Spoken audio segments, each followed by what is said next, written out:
What would you regret if you died today? No one has ever been dying and said, I wish I checked my social media accounts more often. Wait a second, death. I want to check my social media. No one has ever been on their deathbed and saying, I wish I'd watched more TV. And no one has ever died saying, I wish I'd bought more stuff.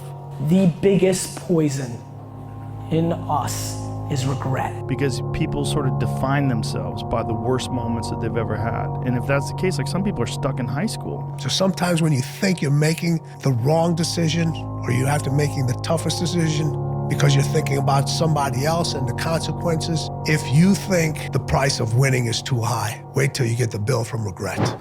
You know, they're stuck in failures that they had like when they were first getting jobs, and they always think that they're a loser, and they don't like the feeling of failure, so they keep low expectations so that they never have to feel that. You gotta get through it. Don't have time to regret. We move on because we are acceptable for what we are, not what we think we should be. I'm accepted in myself by what I am, but not as I think I should be, because that's a lie. I'm a sinner, I'm an old sinner. I've done some bad things, I've done some good things. So, you know, you just forgive yourself and move on. We're the product of our mistakes. And oftentimes the lesson is sitting there right in front of our face. Wherever you've been in the past that's bad, if you're not still there, your companion, which is yourself, needs to feel free to tell you it's okay. That was a bad place to be, that was a bad person to be, but you're not that person anymore.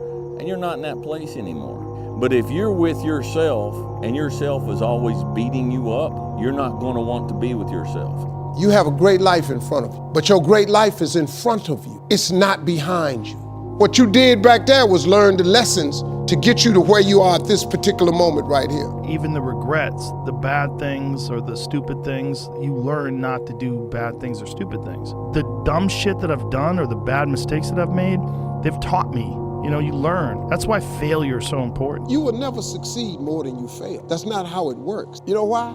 Because failure is a wonderful teacher. Michael Jordan, the greatest basketball player in the world, he took 946 game-winning shots. Ball has been in his hand to take the game-winning shot with no time on the clock. He has only made 146 of those. He's missed over 700 times, but he has made 146.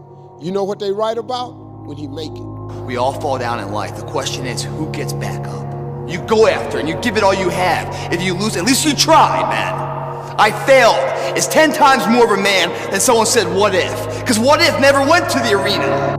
I miss, but I'm not gonna shy away. I'm gonna be here. Even if I miss, I will shoot. Some people, they don't want to shoot penalty because they don't feel confident. It's okay. I respect that. But Cristiano never will do that, never. Even if I miss one time, I will shoot the second time. If I lose the second time, I will shoot the third time. I'm not afraid. If you had one shot, one opportunity to seize everything that you ever wanted in one moment, would you capture it or let it slip? I've missed more than 9,000 shots in my career. I've lost almost 300 games. 26 times I've been trusted to take the game-winning shot and missed. I've failed over and over and over again in my life, and that is why I succeed. For example, after the Euros to eliminate penalties against France, take 2 days because it's a special moment, pressure, but that's it. Listen, third day, go back to the gym, work, because you have more to show.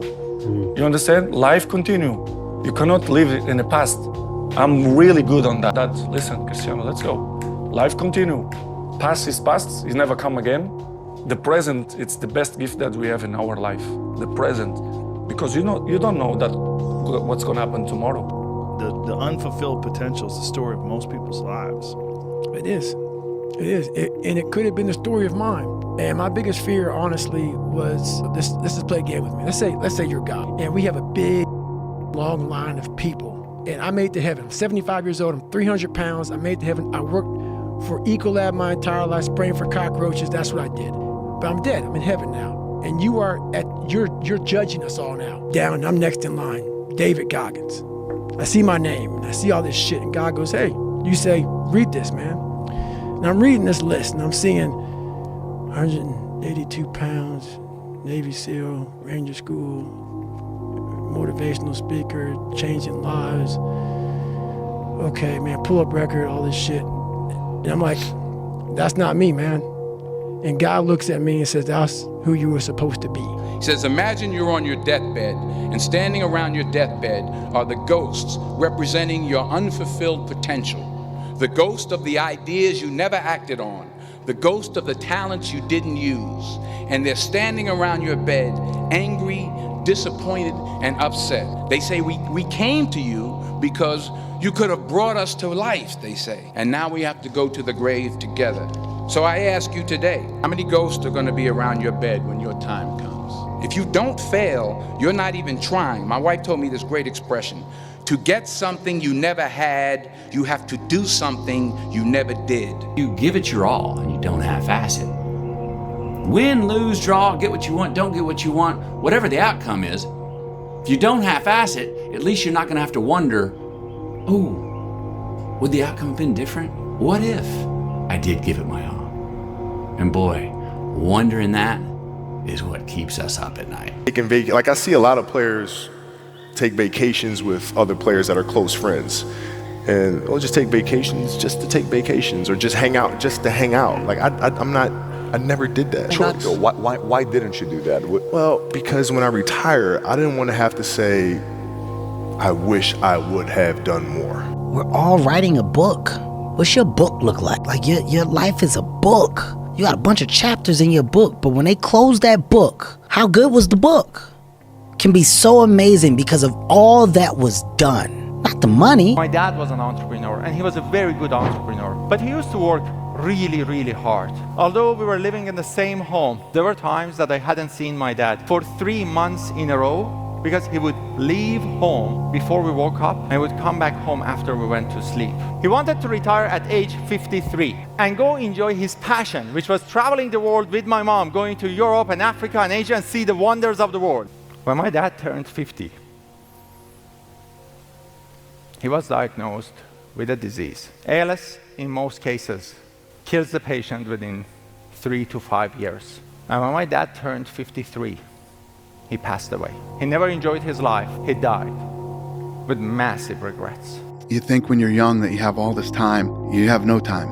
There's no time. I mean, one of the quotes on the wall in the gym in there is no tomorrow, from Rocky 3. Lesson learned. Any opportunity given should be taken serious from this point on. Because if not, you can find yourself feeling just like this. So I had to get down on myself for the fucking moment. I learned from it. You take those moments, you make the best of them because they're life lessons. It's that simple. You're saying it's positive, but it's really just simplicity that's real. Sun don't stop for nobody, man. Sun don't fucking stop. Sun gonna be up in the morning regardless.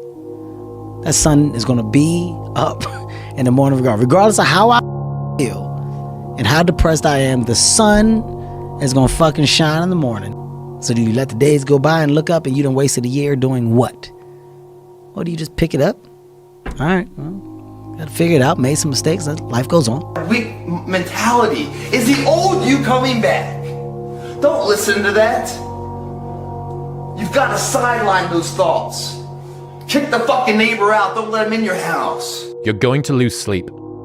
You'll doubt whether it'll work. You'll stress to make ends meet. You won't finish your to-do list. You'll wonder whether you made the right call and have no way to know for years.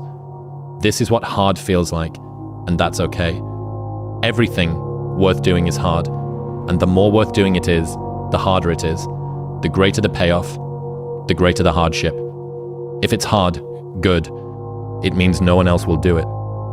I don't know what your future is, but if you're willing to take the harder way, the more complicated one, the one with more failures at first than successes, the one that has ultimately proven to have more meaning, more victory, more glory, then you will not regret it.